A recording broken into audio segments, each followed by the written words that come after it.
Voilà, ben, je vais vous raconter une histoire. J'arrivais des États-Unis et un peu de temps après, j'ai rencontré des émigrés. Comme ils parlaient anglais et pas français, j'ai fait un peu de bénévolat. J'ai eu des étudiantes algériennes qui venaient passer des équivalences de maîtrise. Et il y a des racistes qui ont commencé à me lancer des pierres, à m'insulter. Et je les ai rencontrés en chemin. Ils m'ont attrapé, lui, Lucas Brun, agent hospitalier à Esquirol, me tenait les bras derrière le dos, une espèce d'armoire à glace de 20 ans, et sa mère m'ouvrait les jambes et j'étais allongée sur le dos et elle me défonçait le vagin à coups de pied. Voilà. Ils ont eu 3 mois de prison avec sursis, 8 000 € de dommages et intérêts, 10 000 € pour les juges et 4 000 € pour l'avocat. En appel, 2 mois avant l'appel, je suis convoquée au CHU et je me retrouve sur un brancard enchaîné via Esquirol. J'y suis restée 6 semaines, torturée. Je suis sortie grâce à quelqu'un qui a prévenu l'extérieur parce que j'étais en isolation totale et ils avaient demandé une sauvegarde de justice, ce qui veut dire qu'on est trop fou pour passer devant un tribunal. On va directement chez les fous, 6 mois renouvelables. On m'a fait des choses abominables, dont une mise sous contention handicapement 12 heures d'affilée. On m'a sanglé au barreau du lit 12 heures d'affilée. Un veilleur de nuit vicieux qui voulait que je fasse des choses vicieuses, j'ai crié. Et comme je dis, s'ils demandent à une vieille femme comme moi des choses pareilles, imaginez ce qu'ils font avec les jeunes filles qui sont là-bas. Vous êtes 2 caméras au-dessus de votre lit et des veilleurs de nuit dans le genre de celui qui m'a défoncé le vagin à coups de pied avec sa mère. Oui. Et j'ai dénoncé ça pendant 9 mois. J'ai écrit au procureur de la République, à l'avocat général, à tous les officiels des associations et pas de réponse, sauf l'ARS, M. Négrier, qui porte bien son nom, qui m'a répondu « Les soins dont vous avez bénéficié étaient nécessaires à votre santé ». Et le maire de Limoges, M. Lamberti, qui a dit « Si vous n'êtes pas satisfaite des soins que vous avez reçus, vous n'avez qu'à vous soigner pour ne pas y retourner ». Quand je suis sortie, j'ai demandé mon dossier médical parce qu'on ne vous dit pas pourquoi vous êtes enfermé. Et il y avait marqué que j'avais menacé des hommes de mort, que je laissais les sans-abri gérer mes comptes, que j'avais de l'épilepsie que je ne voulais pas soigner, que j'avais donné une voiture à une Algérienne, seule chose vraie, et que je faisais des dépenses inconsidérées.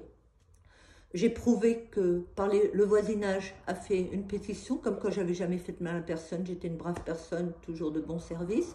J'ai prouvé que j'avais un gros pactole à la banque en assurance vie, géré par les sans-abri du Crédit Agricole, ma foi. Et quant à l'épilepsie, j'ai fait faire des électroencéphalogrammes en prouvant que je n'avais pas de l'épilepsie. C'était les piqûres qu'ils faisaient qui m'avaient fait convulser. N'ayant toujours pas de réponse, je suis allée 9 mois plus tard en personne au commissariat. Ils m'ont dit « Madame Thierry, revenez demain ». J'ai dit à une jeune étudiante qui était chez moi, Fatma, « Madame Thierry, mais on n'a pas envoyé de dossier au commissariat. Comment ils savent mon nom ?» Fatma me dit « N'y va pas ». J'ai rigolé en disant « On n'est pas en Algérie ici, Fatma, on est en France, pays de la liberté, hein, des droits de l'homme. » Donc je suis allée et arrivée là-bas, j'étais à peine assise devant la commissaire, qu'ils m'ont attrapée par derrière et ont forcé un liquide dans ma gorge. « Buvez, c'est du café !» Et je me suis réveillée 6 heures plus tard à Esquirol avec un arrêté préfectoral comme quoi j'étais un danger aux personnes mis sur informatique nationale. Voilà. Les psychiatres, c'était pour une période de 3 ans, un internement complet avait été demandé, mais les psychiatres honnêtes, docteur Alamom et docteur Chassan, m'ont fait sortir contre l'avis du préfet qui a gardé l'arrêté préfectoral. Donc je ne peux plus aller chez le docteur parce qu'ils appellent Esquirol. Les pompiers sont venus me chercher en novembre, ils ont failli défoncer la porte, le voisin a vite sauté dans le camion. Arrivé à Esquirol, ils ont dit « On voulait juste savoir si vous faisiez bien 3 repas par jour. » Parce que j'ai prouvé tous les mensonges, j'ai prouvé toutes les tortures. Elles sont écrites dans le dossier médical. Mais les pauvres ne le demandent pas parce que ça coûte 50 €. Et un conseil chez un avocat à Paris, ici, ils disent c'est des francs-maçons, on ne peut rien faire. Et à Paris, vous envoyez 185 €, vous avez la réponse. Donc le procureur de la République a fini par répondre « Avis à victime, les faits révélés ne sont pas punis par un texte pénal. » Donc comme j'avais révélé un internement en hôpital psychiatrique basé sur de grotesques mensonges suivis de tortures qui sont décrites dans le dossier médical, je considère qu'en France, la torture est légale, ainsi que les internements basés sur des mensonges. Voilà. Alors, entre-temps, quand j'étais enfermée en appel, ceux qui m'avaient tabassé, défoncé le vagin, il y avait un médecin expert d'Esquirol qui a décidé que les blessures vaginales que j'avais ne valaient pas 8 000 €. Ils ont coupé la poire en deux, ils ont payé 4 000 €.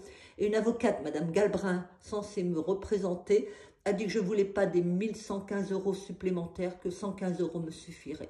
Donc, ils leur ont fait économiser de l'argent pendant que j'étais enfermée. Voilà. Et eux sont libres, ils ont eu 3 mois de prison avec sursis. C'est marqué dans le procès que, vu leur profession d'agent hospitalier, les faits qu'ils ont faits ne doivent pas être marqués dans leur comment, quand on sort de prison.